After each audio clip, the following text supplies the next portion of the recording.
what? I know. There wasn't earlier. I didn't even know that. Yeah, every time I always have to.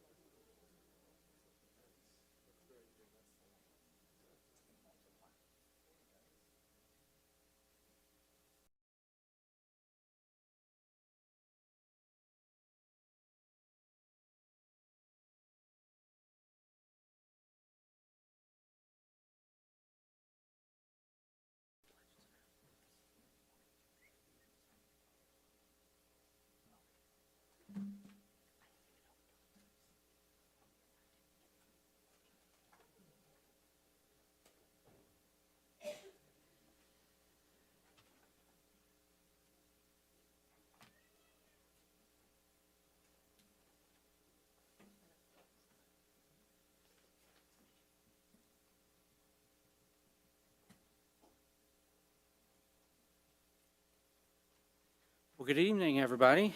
Thanks for joining us. It's good to see everybody this evening.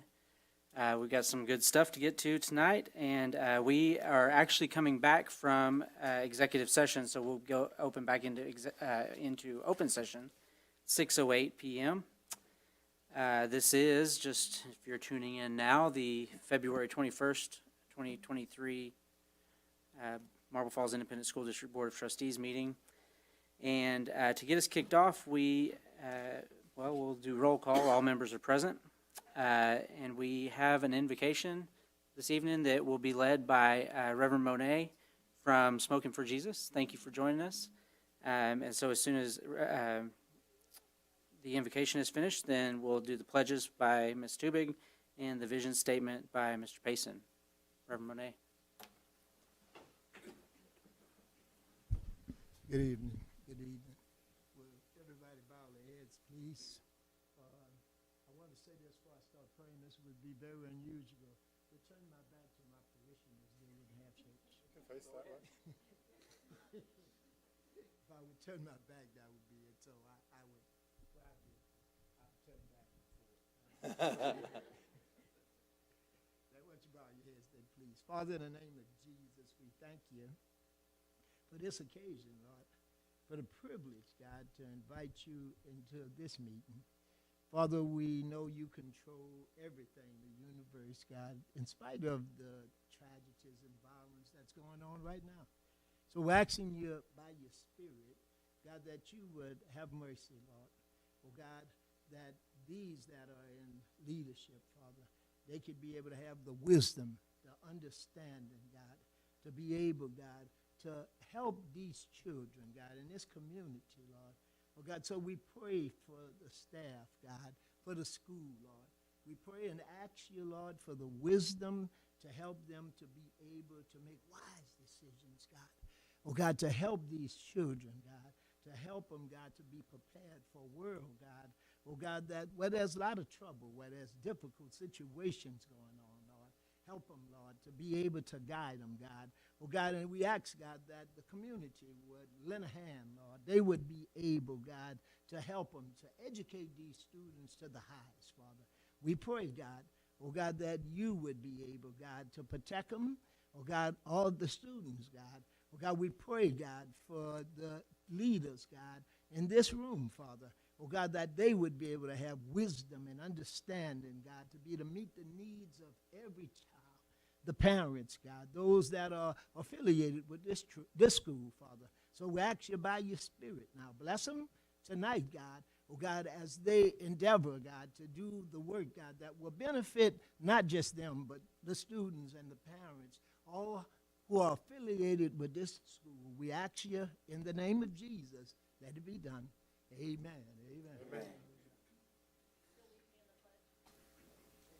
Pledge allegiance to the flag of the United States of America and to the republic for which it stands, one nation, under God, indivisible, with liberty and justice for all. Honor the Texas flag. I pledge allegiance to thee, Texas, one state, under God, one and indivisible. Please join me in the vision statement. Marble Falls ISD has an unyielding commitment to love every child and inspire them to achieve their fullest potential.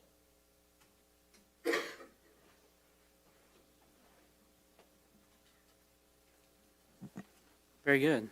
Thank you, Reverend Monet, for leading us in that. Special recognition, 9A is Superintendent's Award, Falls Career High School, Mr. Fields.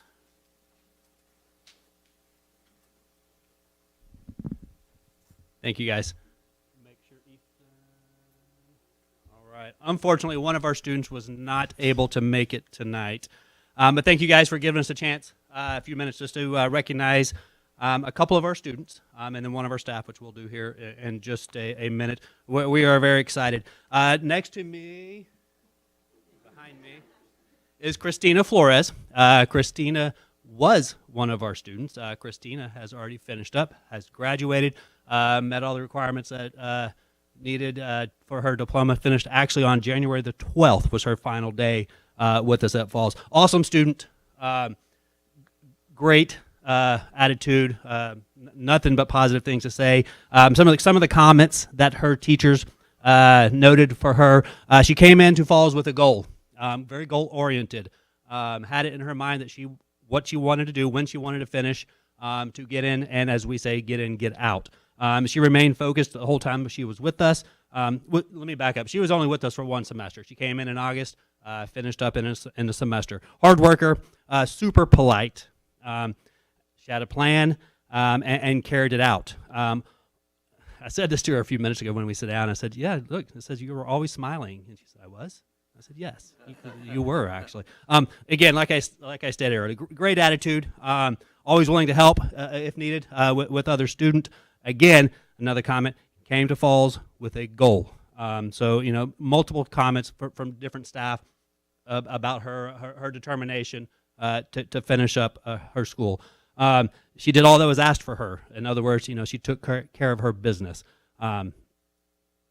Great student, super proud. Couldn't ask for, and if Ethan was here, Ethan, similar comments with Ethan, focused and determined, respectful, has finished as well. Ethan Esser is our other student, so I want to make sure we get his name out there as well. Has graduated as well, finished in January. Same thoughts, super determined, came in, worked hard, got it taken care of. Again, very proud of these two to represent us for what they have done. Two great students. So with that, thank you, Christina, and congratulations for being awarded our superintendent award. For being awarded our superintendent award. I do also want to recognize just real quick. I know we have some staff members here. If you guys would please stand, any of our Falls Epic staff, just so we can recognize you guys as well.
Congratulations, Christina.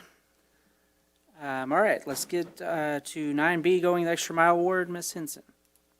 Good evening. Tonight we are presenting our GEM Award to one of our English teachers from Falls Career, Miss Pam Pond.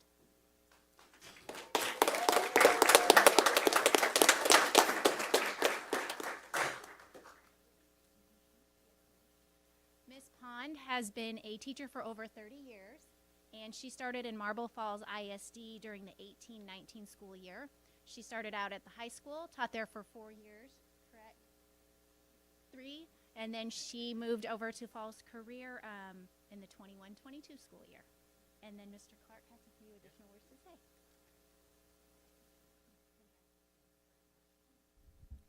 I do.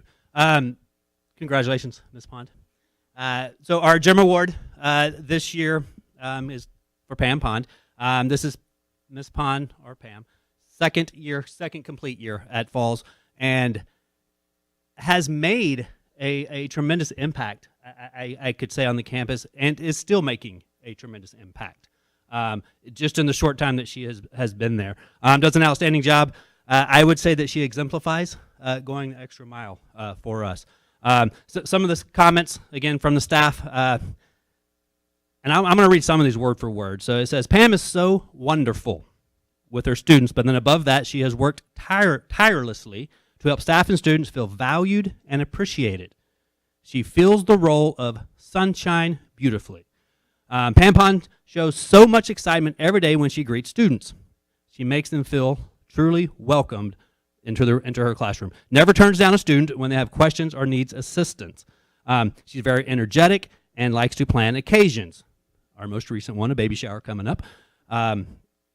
Takes the lead whenever she is asked to do so. She's always willing to watch over someone's class if needed, during planning time, if necessary. This is why Pam has my vote for the Jim Award. Caring to students and staff, willing to help with any events. Another, works tirelessly with students, always volunteering to help out in any way she can. Great coworker. Congratulations, Miss Pond. Well deserved. Same thing. I know we have some staff here and some family members. If we can have Miss Pond's family. I have my grandkids, my husband.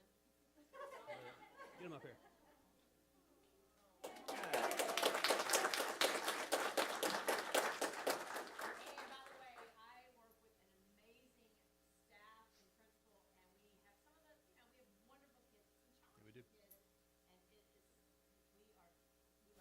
Yes, we do.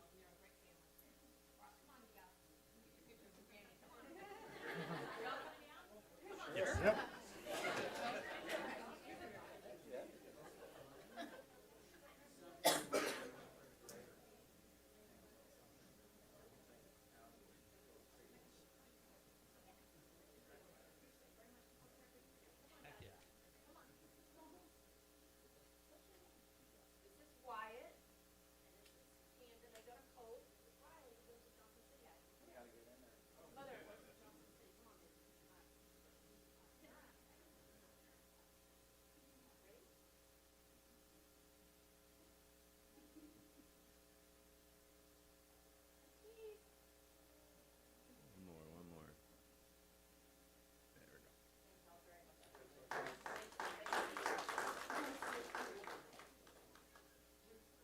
Good job, guys.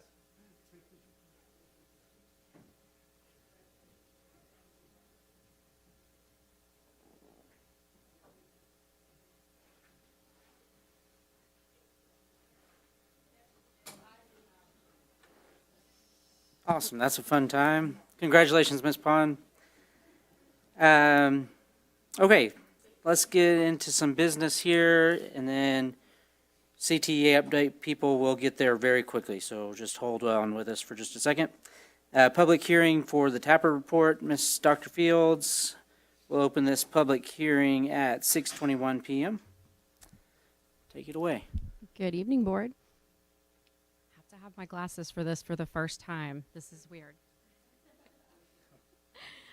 Okay, so the purpose of this public hearing is to announce the release of the Texas Academic Performance Report. The report provides information on the performance of students in each school and district in Texas, and it also provides information on staff, programs, and different student demographics. There are 8 sections in the report. The first being, and you guys have the report in your packet in its entirety. It is huge. It's 300 pages long. We will not be reviewing the whole thing. That report will be released publicly tomorrow, or maybe this evening after the meeting. We'll see. So the first section is the part that has all of the information about STAR that you'll see at the beginning. And then there's PEAM's financial information, information about district accreditation, campus performance objectives, and then a report on violent and criminal incidents, and then students' performance in post-secondary. And then progress toward, this is the new part of the report, progress towards our board-approved House Bill 3 goals, and then a glossary section. Section 1, you will see student assessment data. All of that is sourced from PEAM. So as our PEAM, that is why this report is released so late. This is for the 21-22 school year. and it is published as a PDF. This is an example of the cover page, or on the cover page, you'll find the accountability rating for the district. And then on each campus report, you'll find their accountability rating. You'll find on the district report the special education determination status, and then any distinction designations that a campus might have received. And that cover page for the district this is an example of the district cover page. Looks like this.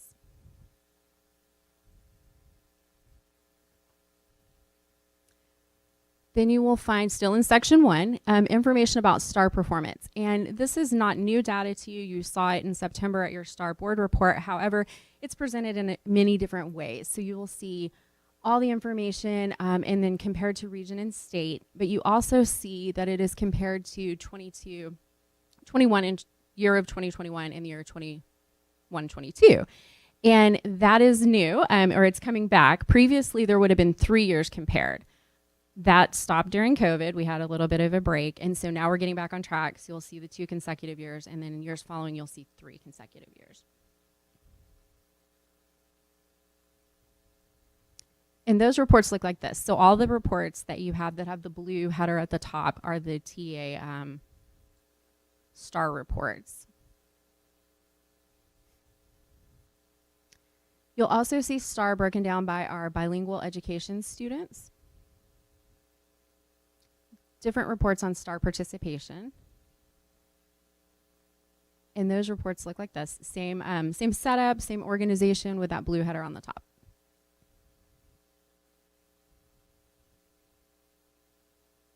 You'll also find information about attendance and graduation dropout rates, and then a graduation profile of our graduates, and that is from the 21 school year.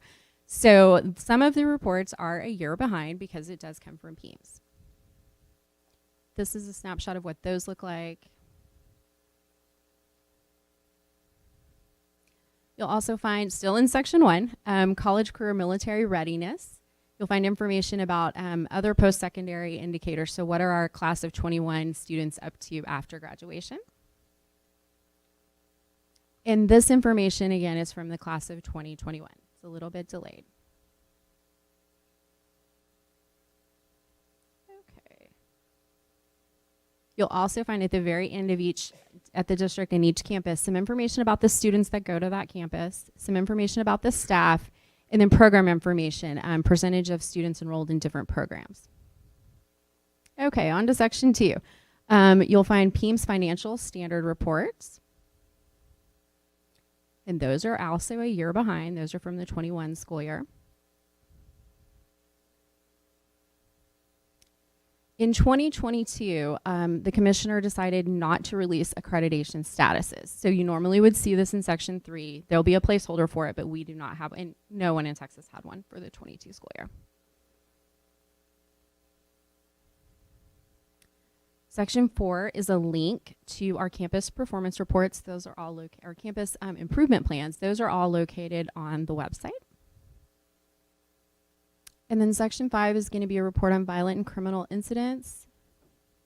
This is an example of what that looks like. And then section 6 is our student performance in post-secondary institutions. On that, a lot of that information is just not possible. So it's only students that are doing something at a public school in Texas. So students that are enrolled in public schools in Texas. So of course, many of our students attend private colleges or universities or out of state, and their information is not reflected here.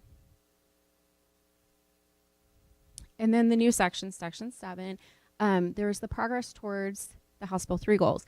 You would have seen this information at the September 19 board meeting, and so there's a link on the report that you have. And then the final section is a glossary. So the glossary contains information about the different terms that are in the report. All the places that will be located. So the binded reports will go at each campus office and at our district office here. The website will have the full report, and that's probably where most people would access it at any time. But if anyone has questions about the report, this would be a time for those. Questions about the report? Audience, this is a public hearing. Any questions about the report? Did y'all read it all? That was the assignment. No? All right, Thank you. thank you. We will close that public hearing at 6:28 PM. Thank you for all the work. I know there's a ton of behind-the-scenes work that goes into compiling that from you and your team. Thank you for doing that. Okay. That gets us to citizen comments, and I do have a citizen comment tonight. We will hear from Mr. Gage. Come on up. And just a reminder, public comments, usually we give about 3 minutes for those, and I'll give you a little signal whenever you're about 30 seconds out. You can engage, do anything, talk about anything you'd like, as long as it's specific, factual, and it's not targeting somebody. So, okay, take it away. For the sake of formality, my name is Bryce Gage, and I'm a community member, a parent, and an employee of MFISD. I have taught 17 years at the high school here in Marble Falls and an additional 7 years in 3 other districts for a total of 24 years in public education. If you know me, you know that I live my life passionately, whether it's church, choir, or basketball. I believe if you're going to do things big, if you're going to do things, then you do them big. In the 24 years I have taught, I've spoke before school boards many times, but I've never spoke during the section reserved for community comments. I've never felt the need to speak. When Dr. Allen announced to the district he would be leaving us, conversation around the high school was of sadness, but not of shock. We knew it would happen eventually, and he had been here longer than any superintendent that I'd known at any other districts I'd worked for also. The conversation moved on quickly to the topic of Jeff Gassaway and him moving right into that vacated position. Over and over, that discussion was had. It just made sense. But then we received a shock. It was opened up to outside applications. While I don't necessarily think that is a bad thing, I think the timing was terrible. You didn't even give him a chance as interim superintendent before you opened applications. You didn't give him a chance to prove himself and show what he could do as the head of the district. You didn't get to watch him work 2 jobs as superintendent and the deputy superintendent all at once and then evaluate his performance. Jeff Gassaway is the kind of person that is needed in our district. He's a man of God, he's kid-centered, and he's relationship-centered. Jeff and his family have been in Marble Falls 7 years, and he has helped grow our district to incredible new heights, of which I've got to be a part of. I'll be the first to say, Jeff and I don't see eye to eye on everything. And I've had some heavy discussions with him behind closed doors. But he's always kept mine and everybody's dignity intact and been open to listening whether he agreed or not.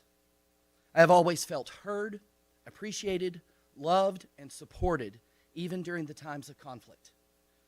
Jeff is not a micromanager. In his short stint as interim superintendent, his demeanor and work ethic has not changed. I have seen him frequently at the high school, just like before. He came by my room, which he always did, and I'm sure many other rooms, just to see how we were doing and if there's anything we needed that we could help with. He drove to San Antonio on March 11th and took away from his family to support senior Sandra Gonzalez in the All-State Choir Concert. He gave up more family time and showed up to cover Gina Jett on March 4th at the high school for the Kiwanis talent show because she was still recovering. He also helped clear a stage of the one-act set so the talent show could happen. There's not a harder working person in the district.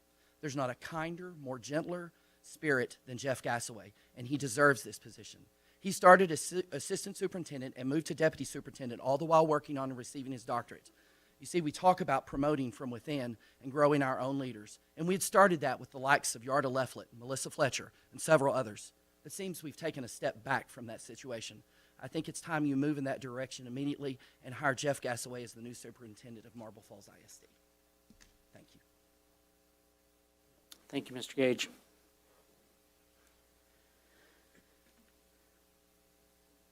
All right. Informational items were in your packet: general fund summary, expenditure report, quarterly investment report, proposed 2023-2024 board meeting dates, special awareness dates, and integrated pest management designee. Anything we need to discuss on that? Dr. Gasaway, you look good sitting in that chair, by the way. Thank you. Just as a reminder, this is Black History Month, and I wanted to highlight two particular dates according to our policy EHBK, that on February 19th, it is the State of Texas Anniversary Remembrance Day, otherwise known as STAR, not with two A's, but with one. And it is the day that that Texas joined the Union and had our first governor, James Pinckney Henderson. And so that was all the way back in 1846.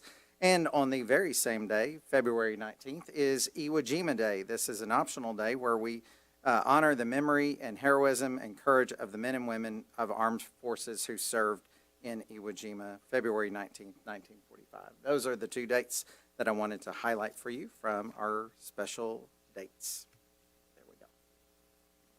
Very good. Questions, comments from the board about any information items? Okey doke. Oh, go ahead.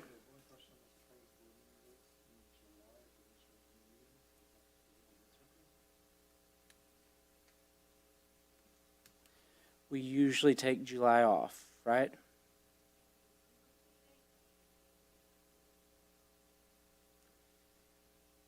And then, because yes, I think, I'm not sure exactly why that is, but we normally will have budget workshops in June where we'll have several meetings leading up to, and then we'll just select something if we need something. You just love meetings, Mr. Payson. All right. What most of you, I think, are here for, maybe, is presentation, discussion items, and possible action, CTE update. Dr. Metzger, I guess you want to lead it off and then introduce us to anybody else that you have. Absolutely. Good evening. Thanks for having us here tonight to do the CTE update. With me is Miss Stacy Hageman, and she is our new CTE coordinator. She also teaches 2 periods a day, commercial photography, and does yearbook, and is an FFA sponsor as well. So she's got a full job, and I'm going to start, and then she is going to do the majority of the presentation tonight. So as you know, most of you, if you've been on the board for any time at all, that February is National CTE Month. And so it's the anniversary of the Smith-Hughes Act, and that was the first federal support funding that we had for career and technical education. Years ago, you might have known it as vocational education, and then it became career and technology, and then switched to career and technical education as well.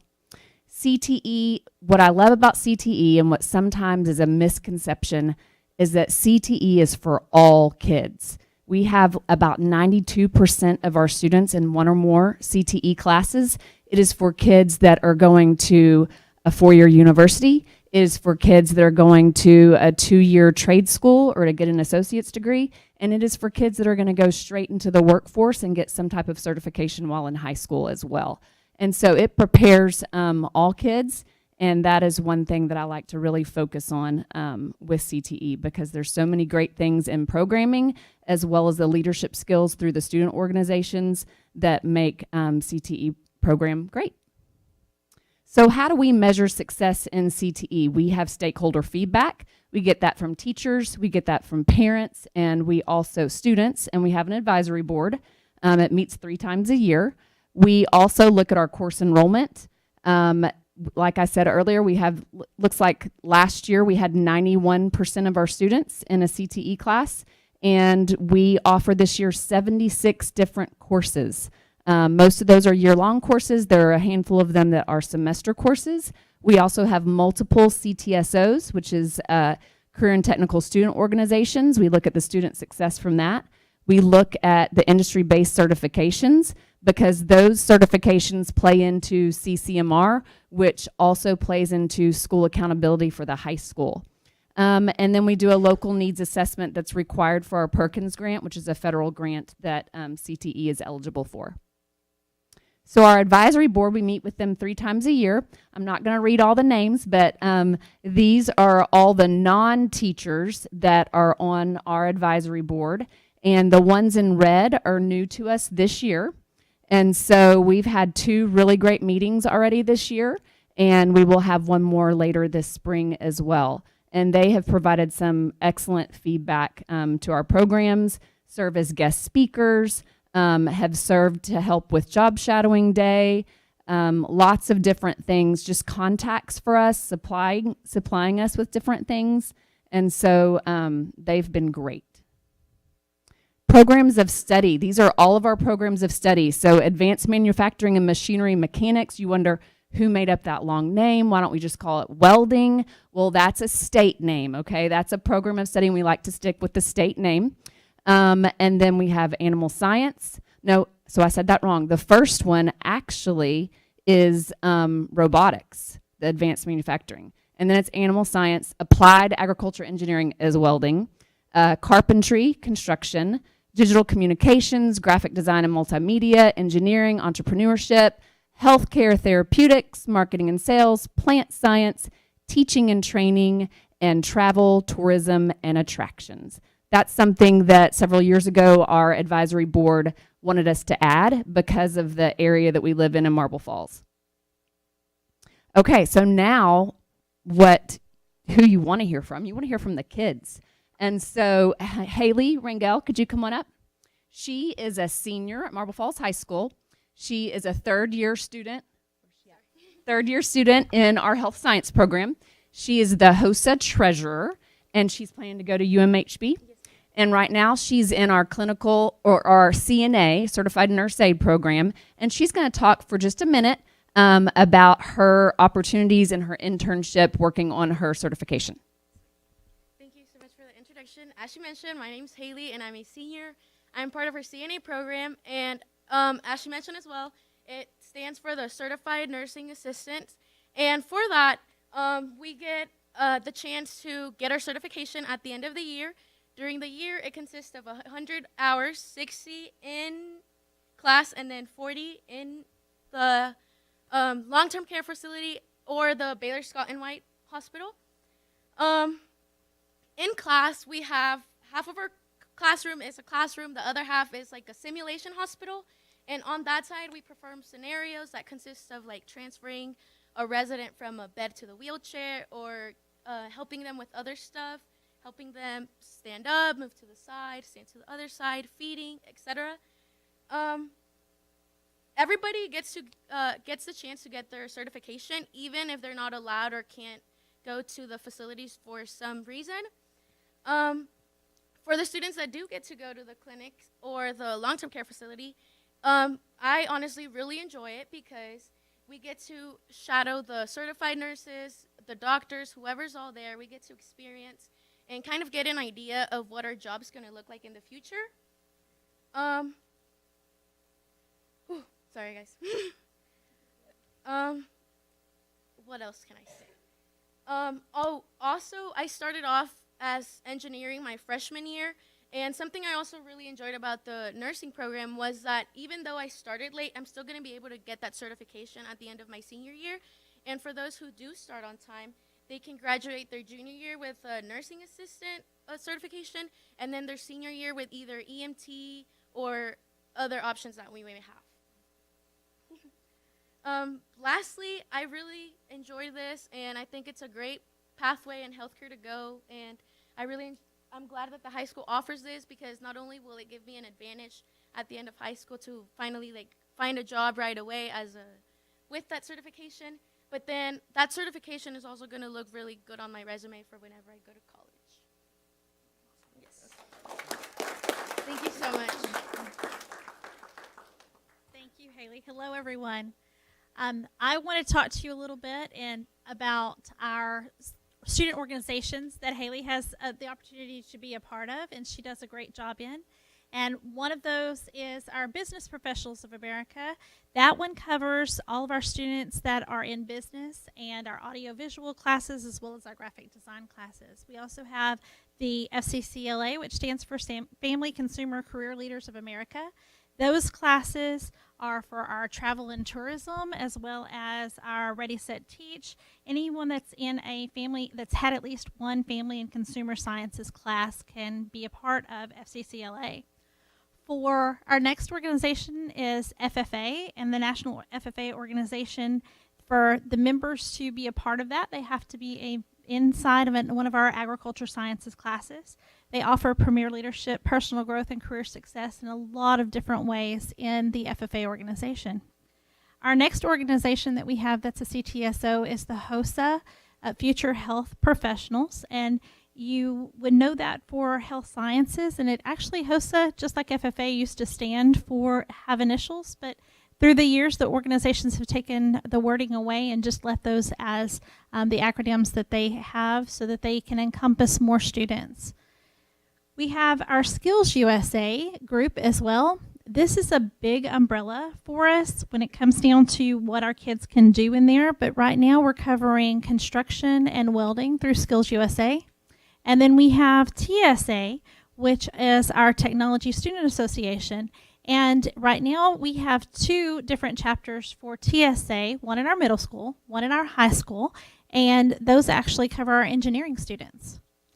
I'd like to introduce to you our 22-23 CTSO presidents, and because of a lot of different conflicts that we had tonight, we only have actually one, I believe, here with us, and that's our Skills USA president, Christopher Meeson. Will you please stand for us? Thank you. Our other presidents are listed on here as well. And if we could have all of our CTE students that are actually here tonight, if y'all would stand, please. If you're a CTE student, please stand. Thank you guys for being here. As we move on to some of our CTSO results, all of our organizations have had the opportunity to compete in various categories this year and in various events. Our FFA started off in the fall with the FFA LDE competition, or leadership development events. This is actually the first time that we have had this many compete since Dr. Metzger's been here, with 34 students that competed at the district contest. And this is the first time that Marble Falls has ever had sweepstakes, and actually won with having 7 teams advancing to area. We also had one advance, and that she's been recognized in front of you guys for competing at state for her job interview, and that was Campbell Stewart. FFA also had the opportunity this year, as they do every year, to compete in the Burnett County Livestock Show. And our FFA has competed this year with a total of 67 entries, with 45 students representing 4 of our Marble Falls ISD campuses participating in the Burnett County Show. Here you'll see a couple of the highlights of the show. Something that we've added new this year to FFA and to Marble Falls is my tractor tech team. These guys got 3rd at area. They were 1 point away from getting 2nd. And they are going to state contest on March the 4th through the 6th at Houston Livestock Show and Rodeo. And we're very excited to have this as part of our program this year. FFA is also busy the rest of the year with awards programs and career development events and speaking development events as well. So you'll be definitely hearing more from our FFA crew. As we move on to talk about our other CTSOs, we have FCCLA. Our regional FCCLA star events took place last month in Corpus. And we had one competitor, Joanna, who earned a bronze at her FCSA assessment contest. For Skills USA, in Skills USA, like I said, normally we cover welding and construction. This year, Mr. Vinghouse and Mr. Harkstock have branched out a little bit and got the help of Miss Dickey and Miss Woods to help with 2 other contests that are dental and forensics. And so we're proud to announce that our Skills USA crew has got some great success in the regional contest, and they have earned state qualifiers in 5 different events. The state competition is March the 31st in Corpus. For our HOSA, our last month was also our HOSA regional contest, with 3 events qualifying for area. And one student, Lindsay, is advancing to state in pathophysiology. That's a mouthful. We're excited for her to compete at state. For BPA, this year, BPA had 33 students that participated in contest, with 3 individuals and 1 team qualified for state.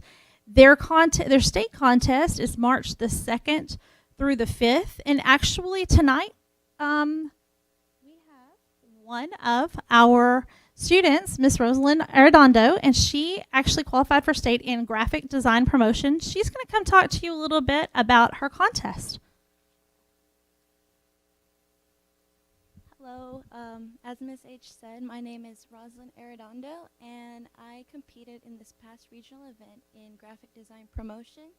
This is my first year in BPA, and for this competition, what we had to do was design 3 variations on the same logo for,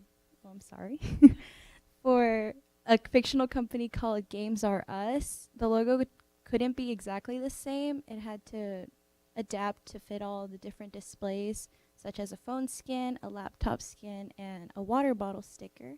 And after competing in this past competition, I can confidently say I regret not joining BPA sooner, because it opened my eyes to what business could actually be, that it's not just meetings and stuffy suits and finance and math, that it can also be integrated into the arts and marketing and graphic design. And as someone who's interested in studying in that field, I was really eager to jump in and join in and compete in this to see what it would be like to design for a company and present and receive criticism and feedback and use all of my knowledge that I've learned through our graphic design program and our yearbook program.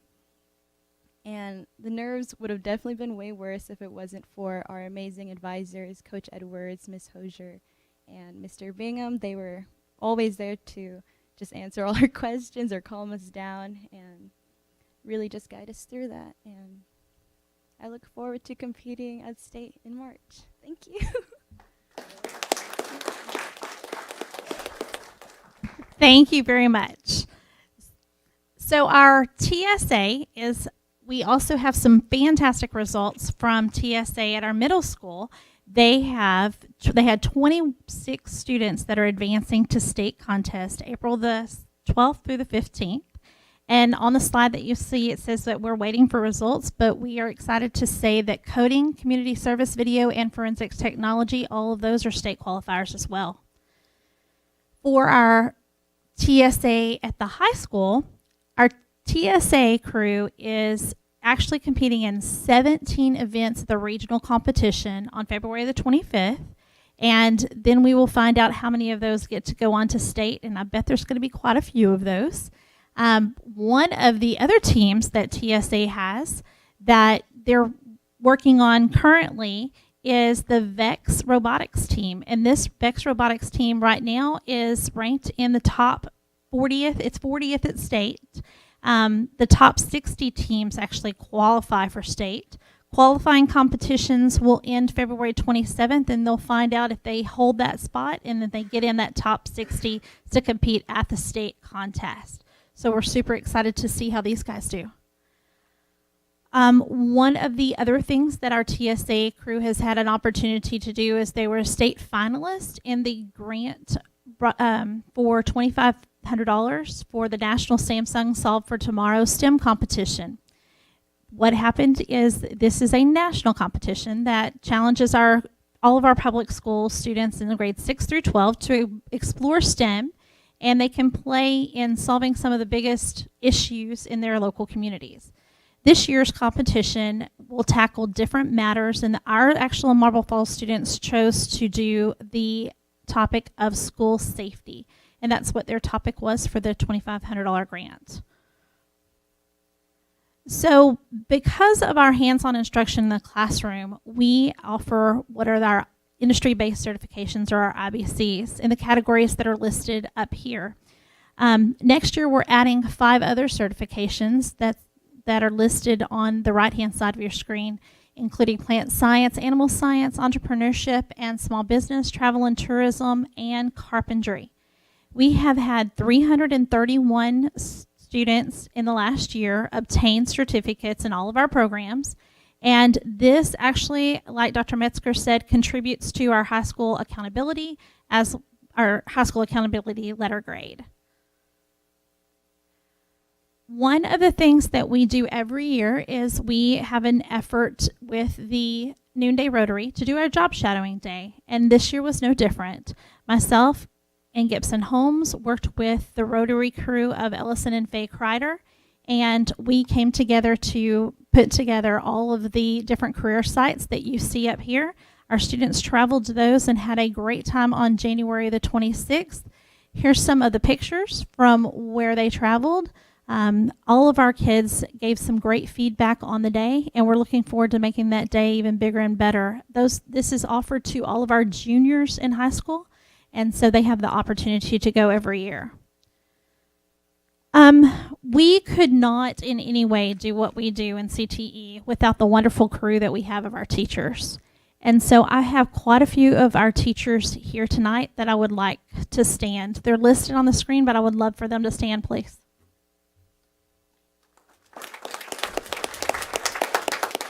Thank y'all so much for everything that you do all the time for our students.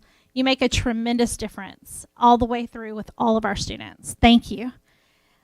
And to finalize, I just would like to thank you guys for all of your support for our CTE programs. We are looking forward to growing our Marble Falls CTE for the years to come and making it bigger and better as the years go.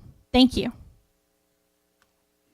I have a quick question before you go. Yes, ma'am. Are y'all going to do the spring plant sale? I've had like 3 people ask me. Yes, ma'am. Okay. She's sending the flyer out. Yes. Good question. Write that down. Yep. Quickly, I saw a lot of new faces when y'all stood up. Can we just run through the room really quick and just what do you do, who are you, what do you do, and if you got 15 seconds of anything like plant sales that you want to promote. No, you're good. I'm just curious to get to know y'all a little better because I think there's some new people in the room. So CTE teachers or students, if you're sitting here and we haven't heard from you already. Dr. Metzger, orchestrate this.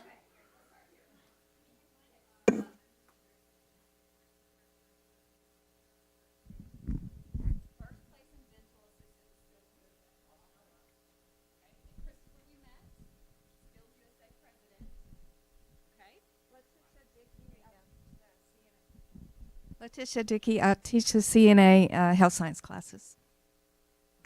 I'm Haley Ringo. I'm a senior, and I'm part of the CNA program, and I'm also in HOSA. Emily Mendoza, health science, I don't know, farm tech, EMT next year. The list goes on. I'm Emily Skaggs, and the plant sale will be March 10th. And I teach mainly animal science and then 1 plant science class at the high school. Hi, I'm Jessica Ferguson. I am the middle school and high school ag science teacher, so I go back and forth. And y'all seen me before because I was here with Cammie, but I'm also one of the FFA advisors. Hi, I'm Leandra Hosier. I am a first-year teacher, and I teach the AV production, graphic design courses. I'm a BPA advisor, and then I also help out with FFA. Hi, I'm Rosalind Arredondo, and I'm a member of BPA and Yearbook, and I think that's it, right?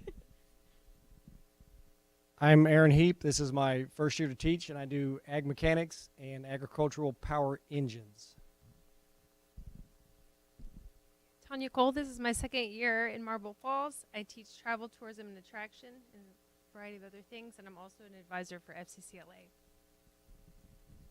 Lindsay Tedesco, used to be at the middle school, now I'm at the high school, and I do all the engineering and robotics classes, and I do a TSA at the high school.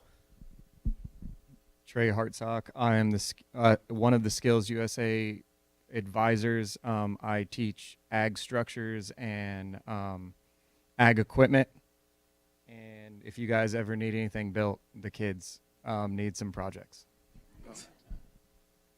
Dex Bingham. I am the business and personal finance teacher, as well as BPA advisor, sponsor. And fun fact, Dr. Gasaway's kid eats lunch in my room every day. So, Leonard Vanghouse. I'm construction trades. Just call me Mr. V. I'm also one of the advisors for skills, and it's really great to work with these kids on that project. My name is Evan Puga. I'm in middle school TSA, and me and my team won first place in inventions and innovations.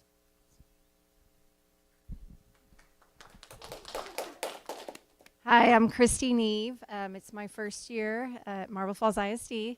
I teach 7th and 8th grade engineering in the STEAM program, and I'm also a TSA advisor. Hi, I'm Corey Williamson. I am the 6th grade STEAM and engineering teacher and one of the TSA advisors. Hi, I'm Michelle Jett, and I teach digital media at the middle school, and I'm a TSA advisor.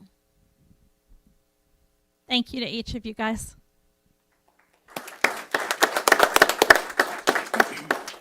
Awesome. Thank you all for being here. Questions, comments from the board? Anybody?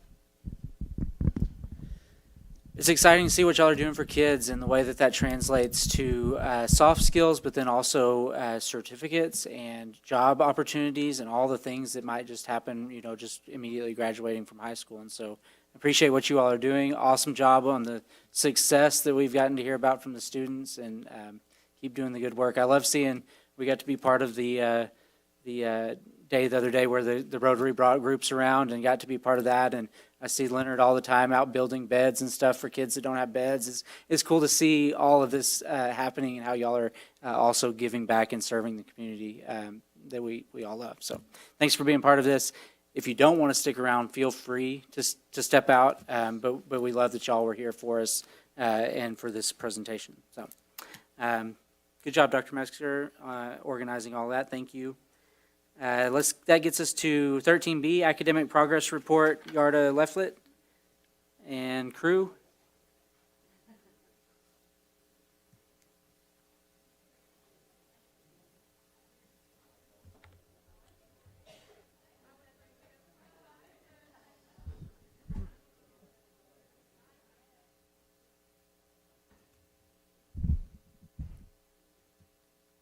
Good evening. This evening, I'm going to present some data over our most recent assessments, and Dr. Metzger and Ms. O'Connor are available to answer questions, as well as myself when I'm done. We're going to stay big picture view, just so that you know. Some of this is review for you for us to start out. So just as a reminder, coming into this year, we had some specific assessment goals. We had a lot of feedback from staff. We noticed that we were giving a numerous number of assessments, whether that was perceived as required or really required. And so we narrowed it down and really tried to have a focus. These were our goals. We are still working through these same goals throughout this year.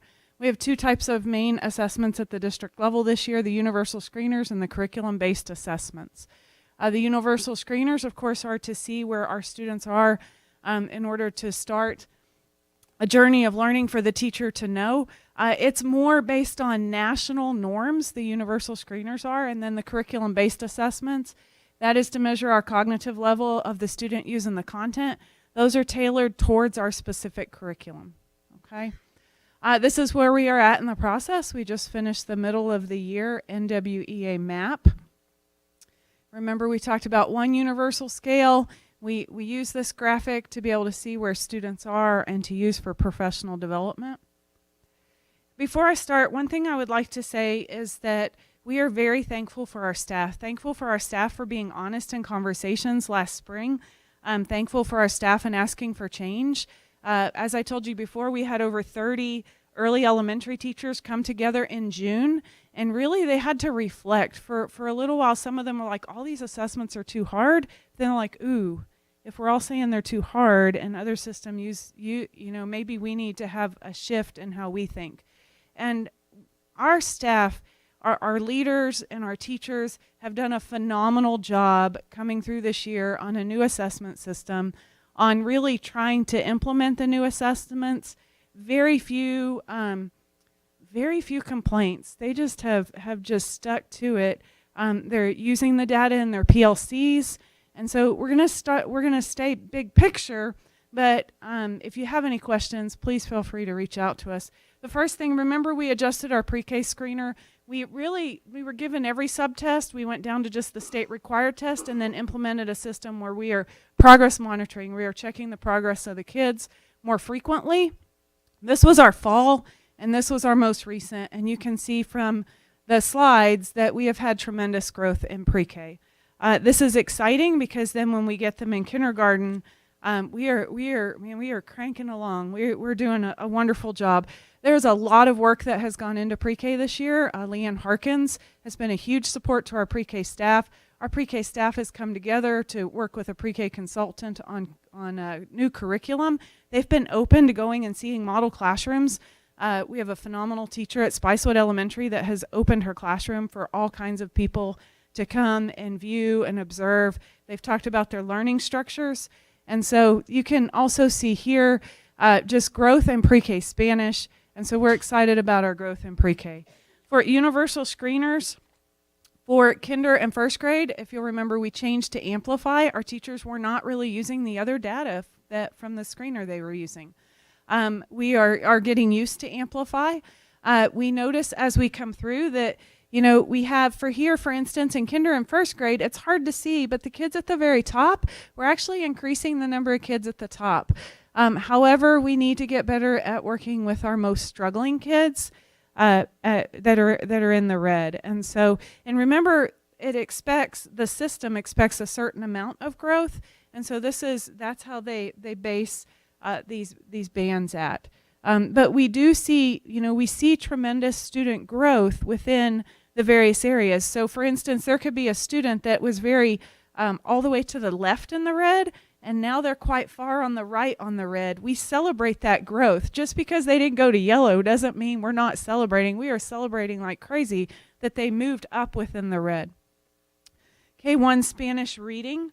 If you see here, you can see that we have there's beginning of the year and middle of the year. You can see the red has shrunk, the blue is growing, and so tremendous growth. K1 math, you can see that that we are reaching more of the struggling students and moving kind of towards the yellow, and then also the top, the green is expanding. And so we have more kids that are getting to the higher level. Our MAP growth, our NWEA MAP, that is our main universal screener for grades 2 through 8. This is just a slide to remind you that it's percentiles. Again, our staff has done a wonderful job in implementing MAP. We did not roll out MAP with a whole bunch of force-fed just instruction sheets in that. What we decided to do is the staff follows kind of the guidelines that MAP set out, and then they worked through it, and then they told us the issues, so then we can write better instruction guides for coming on next year. And they've done a wonderful job. If you look at this first one, this is the type of data that we do look at. I gave you the percentage and the number of students. If you look at grade 2 in particular, you can see that the low group has gone down from beginning of the year to middle of the year, and the green, which is the high average, has actually increased from beginning of the year to middle of the year. And so we see good growth across many of these grade levels. And then also we do see some areas that we dig a little deeper into. Just because an area may look like that we have regressed here, we could have a campus or two that has actually exceeded and one campus that just regressed quite a bit. This is all of the campus numbers together. And so we dig deeper into all of these. Again, for 2-5 math, you can see in second grade, that the low goes down just a little bit. You can see that the green stayed steady and that the high, the blue, actually increased. We always watch for some regression in the middle. One thing that we are starting to see across some of the grades with both our CBAs and our universal screeners is some of our top kids are coming down instead of our top kids going even further up. And so we're working through that with various discussions. The 6 through 8 reading and math, again, you can see just across here for reading and math. It's a little tight on the slide, but we got it got it on there for you. You can see where we are growing in some areas, and then it looks like we might not be growing, but please just don't forget that we do have many individual students that have grown within each of those bands. I do want to also just remind us that this is our first year of baseline. And so we have some wonderful work that has happened this year. I personally believe if last year would have been our baseline, that we would see a lot of growth from last year to this year. So this is our baseline data for coming on to these screeners for this year. It will be great to see next year what beginning of the year and middle of the year looks like next year, and we can compare it to our baseline from this year. This was fall.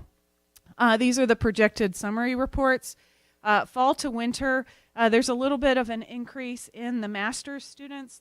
This is what it has for projected on how they will do on the STAR tests. A little bit of an increase in the highest, and then right there in the middle with the yellow, you can see here this is the overall math K-12, where the projected winner is considered the most recent one that we did give. And then language arts and Spanish, we have that there for you also. One of the reports that we get now that we've given the middle of the year is a student growth summary report. The diamonds are where they have their grade level norms for projected growth, and then you can see the bar is the actual observed growth from our students. So looking at this in language arts and reading, remember how I pointed out to you earlier for second grade? So if you look, second grade has actually almost surpassed what the grade level norm projected growth would be there. And we see strong in fourth grade, and then you see 7th and 8th grade. We see a gap in 6th grade. The 6th grade ELA teachers started the year talking to us about some gaps in reading that they were able to see with the 6th grade students. This is the math one. You can see that in 2nd and 3rd grade, and then we have a little bit of a gap going all the way down through. We're doing a lot of work in regards to mathematics instruction this year, clarifying what a math block looks like at the elementary level, and also working with a variety of people at the secondary level. This is a new chart also just for you to have. Growth quadrant chart. I'm not going to go through every single one I gave you, but I gave you several as examples. This first one is reading. Where do we want to be? We want to be in the top right quadrant. High growth, high achievement. Okay? High growth, high achievement. Now, when you look at this first one, by the way, the dot that's all the way to the right, that would be Spicewood Elementary on this first slide. When you look at this, some people might, really have a feeling of, oh my goodness, this one could really be, a lot higher and a lot more to the right. There were many years in the system that I was in previously, I wish our quadrant chart would have looked like this. And so we are, if you look, we're close to the line. We're close right there to both of the lines. We definitely have growth to do. I wish we would have had this from last year. That would be quite exciting. And then you can see here for reading Spanish reading, and then you can see for math. The one that is not labeled on there is Marble Falls Elementary. It only gives you so much space to be able to have that. We are still going through, and we are still having purposeful discussion in PLCs, plan targeted intervention. We're really looking a lot more closely at our intervention and how are we monitoring if the intervention kids are in is actually working. The last group are our curriculum-based assessments. These are the assessments that are built off of our curriculum. We send a survey to teachers. Teachers actually respond saying, yes, I taught these TEKs, and then the assessment is built from there. And so this is where we work with Edify with Dr. Ashby, and Dr. Ashby comes in and he talks to us. On the CBA for reading, I find in particular grade 3, grade 5, grade 7, English 2 in the blue. Those are several celebrations for us. You remember earlier when I talked about grade 2 for MAP? But grade 2 on here shows some regression, and so that's discussion that we have. The students are showing tremendous potential in MAP, but the curriculum-based assessment, they're not scoring as well at. And so we're digging deeper into that. Were a good number of the students in a classroom, was the curriculum really taught? Did we assess them on some things they weren't taught? Two different types of assessments, but with contradictory data, it gives us great reasoning to dig a little deeper. Spanish reading, we have for you. Math is always tricky. Math concepts build and become more complex as you go through the year. The CBA for science. I find science fascinating in particular because in some grade levels, we had not been teaching science daily. And so this year we teach science and social studies now daily. And so as we start to review CBA data this year and throughout next year, it'll be interesting to see the impact on now teaching science daily. Social studies, world history on here I think is a high point. Also grade 7 over in the master's area had 10% growth on the highest group of students. These are samples for you. I am not going to go through every one of these. I have masked the students. If you would like to be able to see something more closer that shows the students so you can see how the students are highlighted in green in that, we can provide that to you, not in a public meeting where it's student confidential information. This is the dashboard from Dr. Ashby that I showed you before. The difference is now it's populated with a second measure that truly is a CBA measure. I'm going to click all the way through here to biology, which is little on there's biology. Okay, so if you look on biology, the way that I have this set would be the students who scored approaches at the last CBA and then where they fell on this current CBA. And so on biology, then you can see that a good number of the students maintained. We have a number of students that grew and a very small number of students that we might say regressed, but it just depends on how that assessment was built. And so we have several examples in here for you. If you would like to really see more and see how the kids are listed, the teachers use this to be able to gauge how the kids have individual student growth, how the kids have grown. Couple important reminders. We use this data to inform and adjust instruction. We use it to adjust our district systems of support and our campus systems of support. Our kids are growing. Our kids are growing.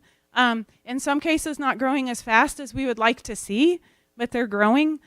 We also recognize that we need to put in place some better interventions for our kids that are not growing. And so that is a work in progress that we're working on. There are several systems that we're working on as a district to put in place that should also help that. One of the things you'll start hearing more about is phonics. And so the commissioner will be releasing a list of approved phonics programs, and we'll go back through and review what we already have and have a much more structured phonics instruction for next school year. The Reading Language Arts vertical team actually is convening an extra meeting tomorrow night. The team is in agreement in regards to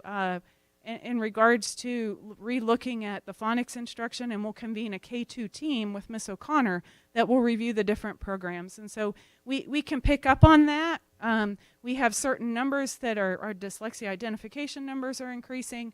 We also have just some areas that we can tell within this data, and we have narrowed down that we need to relook at how we provide phonics instruction and phonemic awareness. That's just one example of many. If you have any questions, we are more than happy to answer you. Tried not to overwhelm you too much, but we can provide you more. Questions, comments, board? Ms. Lefflett, I have Yes, sir. two quick ones. Yes, sir. So, you showed some areas where the assessment, it, predicts a certain level of growth, and then you're not seeing that certain level of growth. And then you talked about interventions at the student level, but I'm wondering, where there's some big gaps there, is there anything like system-wide interventions that are going on there as well, like looking at something and saying, hey, this really isn't working, maybe we need to do system-wide adjustments to that? Yes, so one of the, I guess when I think of system-wide adjustments as far as I don't know if you're meaning like are we buying a program, or one of the things that we have identified and that the teachers have identified with us is that we have gaps in our curriculum. And so based on that we have we do have this gap in our performance data, we have identified that we have gaps in our curriculum. We have identified that we are not teaching all of the TEKS to the depth and complexity that the state really expects from us for our students to be successful. And so we are actively working on our discussions around curriculum, how we plan, not in a way to make planning cumbersome for a teacher. There are certain things that a district should be providing to staff so they can spend their time on the more important parts of instruction for students. And that's part of our discussion. We also are reevaluating our programming for students. So for instance, for summer school, you won't see the same exact thing for 45-45 this summer that we did last summer. We have looked at our results, we review our data, and we would like to do something different. The same with Jumpstart. Ms. O'Connor and Dr. Metzger reviewed quite a bit of data, significant data from Jumpstart, everything from grades to student performance data, and we want to do something different that shows a much more positive impact on students than what we had been doing for Jumpstart last year. Yes, thank you. We have, remember you all approved at one of the last board meetings the Inclusion Academy? Wow. So they have a limit to how many people can come to the training. We just we had a list, and then 100 was the limit. The first afternoon session, we let 116 in, and our presenter was wonderful. We have people excited about learning how to implement better instructional strategies for their students to be able to reach more kids. On the February Professional Development Day, we have some people that we know probably did not go where they were supposed to be because the room had around 155 to 160 people in it. And our presenter was so wonderful. She just let everybody in there. We were doing all kinds of things, and it was a joy to see. We were not going to say, hey, aren't you supposed to be in room such and such? And we had a lot of principals in there. Almost every principal was in there, and they all, no, just let them stay. Dr. Adams had people asking if they could just join, and the presenter didn't mind, and so they joined. And so we have a rather robust leadership team now for Inclusion Academy, and people are excited about the summer training that's also going to come up. Yes. The vertical instructional teams, yes, also, which you all have heard about. And like I said, we have the extra team that will be meeting. Reading Language Arts called an extra meeting for tomorrow night. The other teams still have additional meetings that are at the end of March and then end the year in May. Is that what you were looking for? Yeah, that's actually exactly what I was looking for, and that actually segued really well into my next question. You know, I really appreciate all the data and the reports and everything. I'm just wondering, is there anything the board can do to support what y'all are trying to do as well? So at this point, we are developing some recommendations that we will bring forward to you that will require funding, because many things that we are looking at do cost over $25,000. And so there are times that it is in our best interest.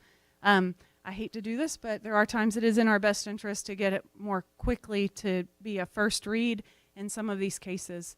Anything that we've brought forward, we have vetted through staff.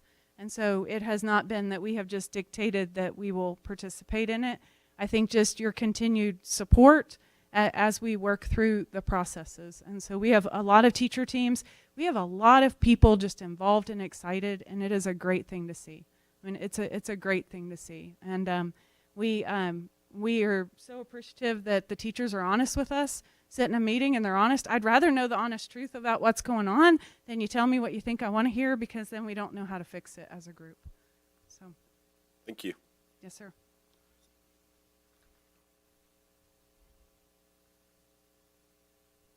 Awesome, thank you. I have questions, but I'll ask them later, but that was good. Like, I'm excited to see it sort of finally starting to come together where we've got some data to work with.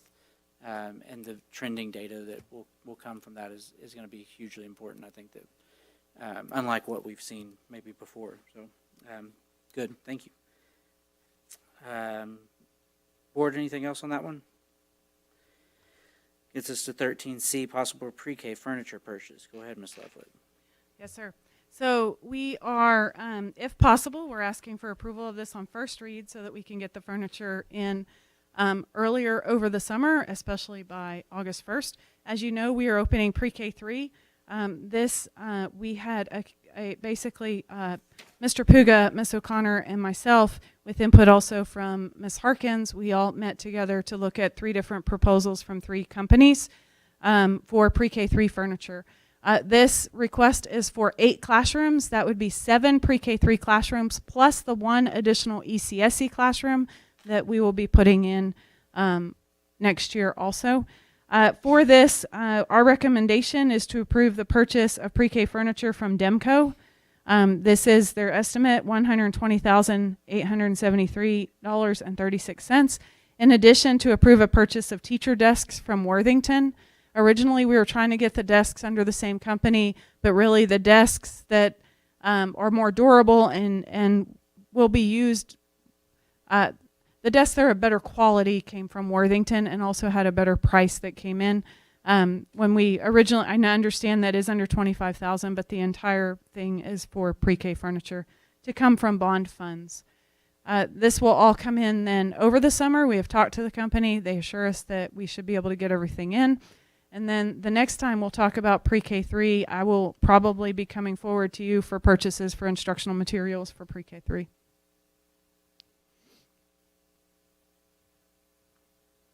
All budgeted bond. Go ahead. I was just going to add, so the board is completely aware. In our furniture budget, we have from the bond funds, we still have over $200,000.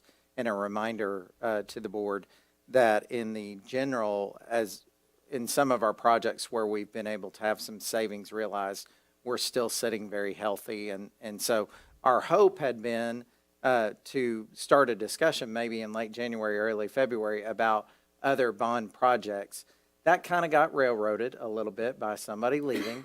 And so we're going to come back when, at some point in March to discuss budget and bond at a special call meeting, hopefully sometime in the month of March. But I just wanted to paint a picture of this is a place of health with our bond budget that we can absorb this. We had hoped to be able to include this in other discussions because YARDA will be coming back at a later date with some instructional needs from all the way from the elementary to the high school levels. So I just wanted to give you a vision of the budget.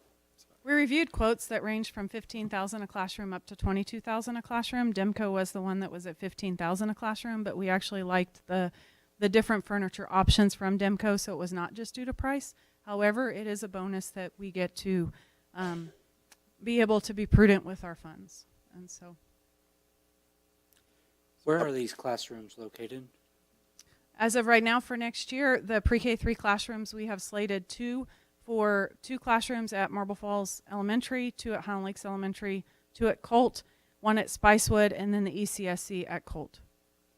So it hits all campuses? Hits all campuses, yes, sir. And that was based on enrollment projections from Mr. Orr, based on his extensive experience in looking at pre-K enrollment.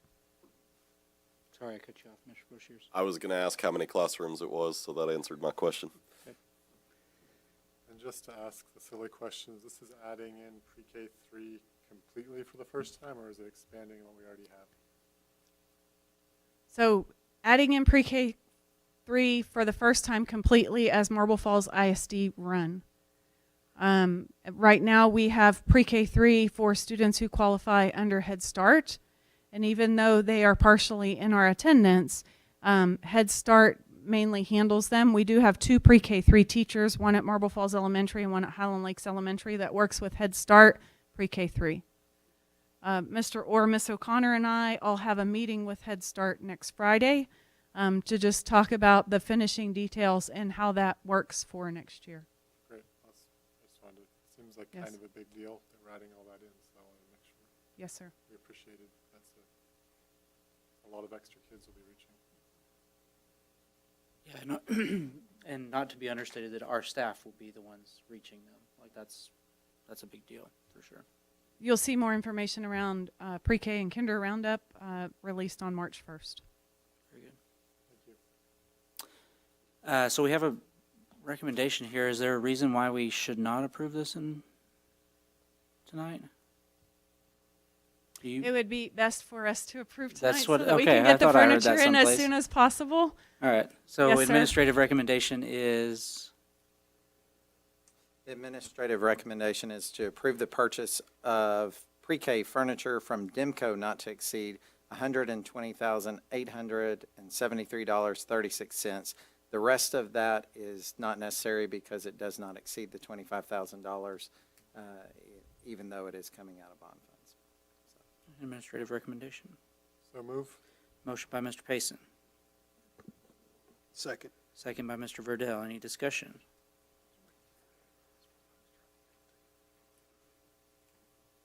Y'all all right down there? Having a sidebar. All in favor say aye. Aye. Any opposed? Motion carries. Thank you. Item 13D is inclement weather resolution. Ms. Henson.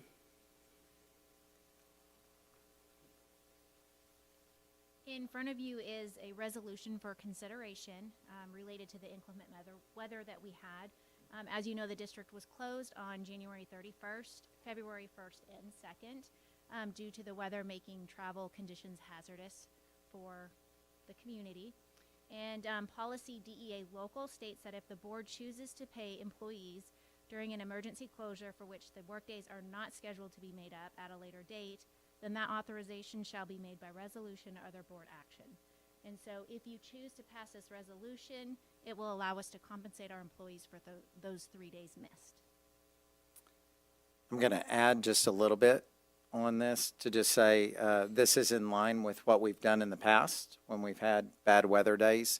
The timing of this, if for any reason the board were interested in just kicking this down the road, there's no reason to hurry. We're advancing in a manner that our employees are being paid, and we would just have to go back if the board were to not take action on this. But for the moment, we're advancing as such. We have found that if we can get through the month of February, we've historically not had to do anything in the month of March related to bad weather days. And so we don't feel like it's, the board wanted to wait a month, this is first read only, but it just gives you a chance to just look at it and put the resolution in front of you. Questions, comments from the board? This mostly affects hourly employees, is that right? It affects all employees, actually. It affects, one of the great things the board did last year after our weather event was the board actually passed a part of our policy. We adjusted the policy that any hourly workers, custodians, maintenance staff that come in on bad weather days get paid time and a half. And so we actually don't even have to revisit that within this, is that it is just adjusting to getting the people paid that were stuck at home. And so it's from our lowest paid custodial worker to our highest paid employee.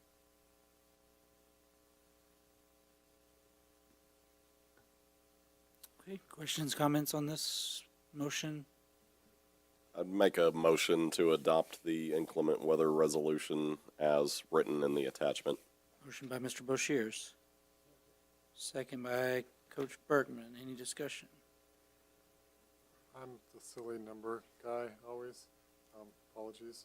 Just in the resolution itself, that says 694 days. Is that like? It's employees. The 694 employees at the time of the resolution. Am I saying that right, Ms. Henson? It's 694 employees on each day of the resolution. Yes, sir. We stole that language from Walsh, and so. Okay, great. Thank you. Yep.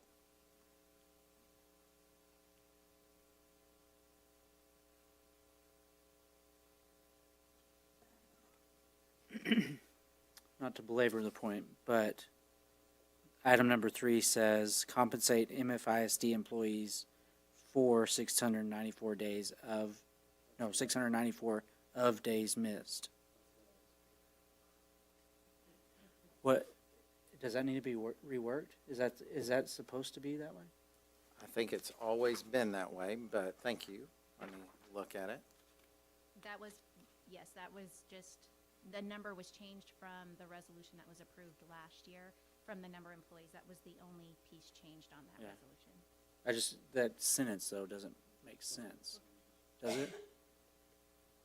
It is for 694 employees, 3 days. Those 3 days.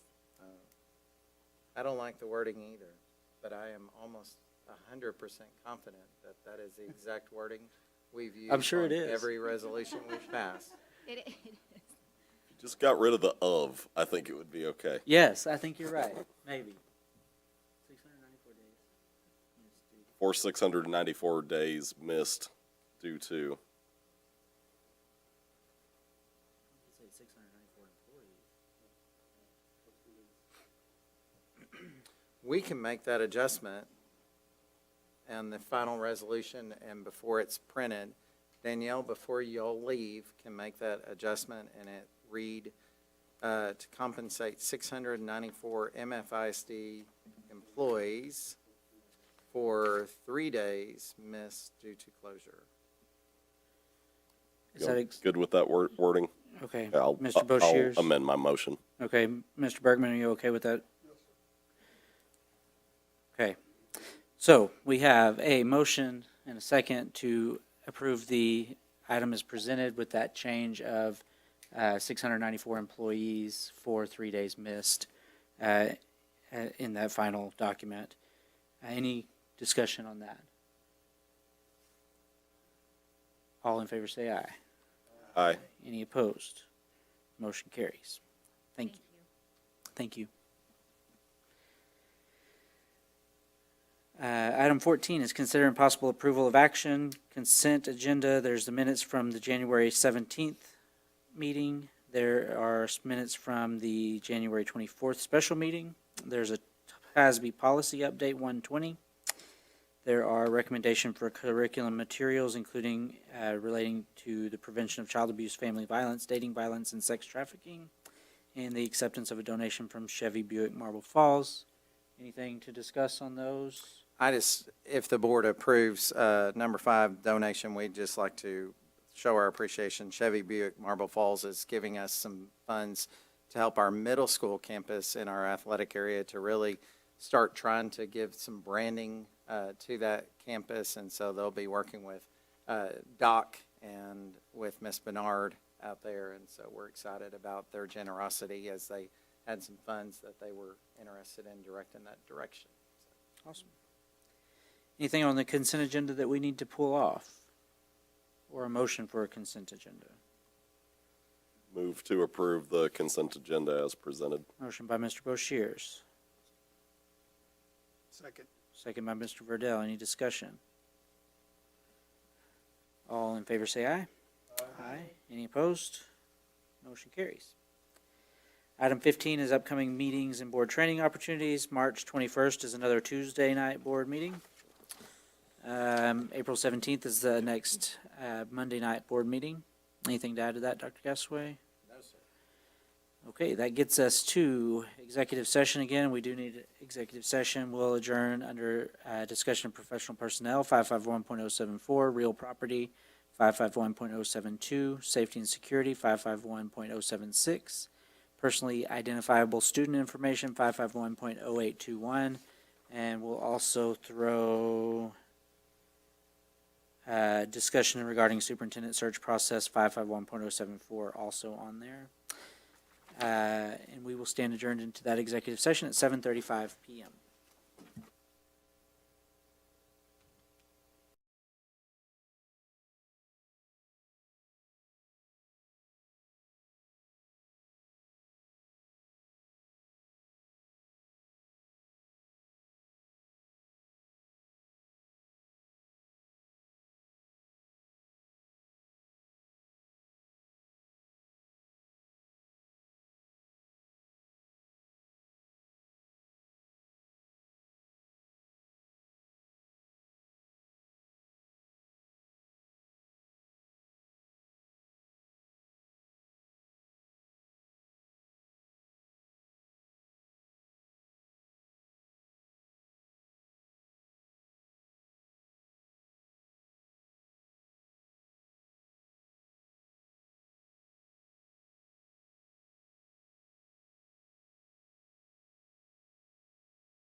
Okay, we will reconvene into open session at 8:24 p.m.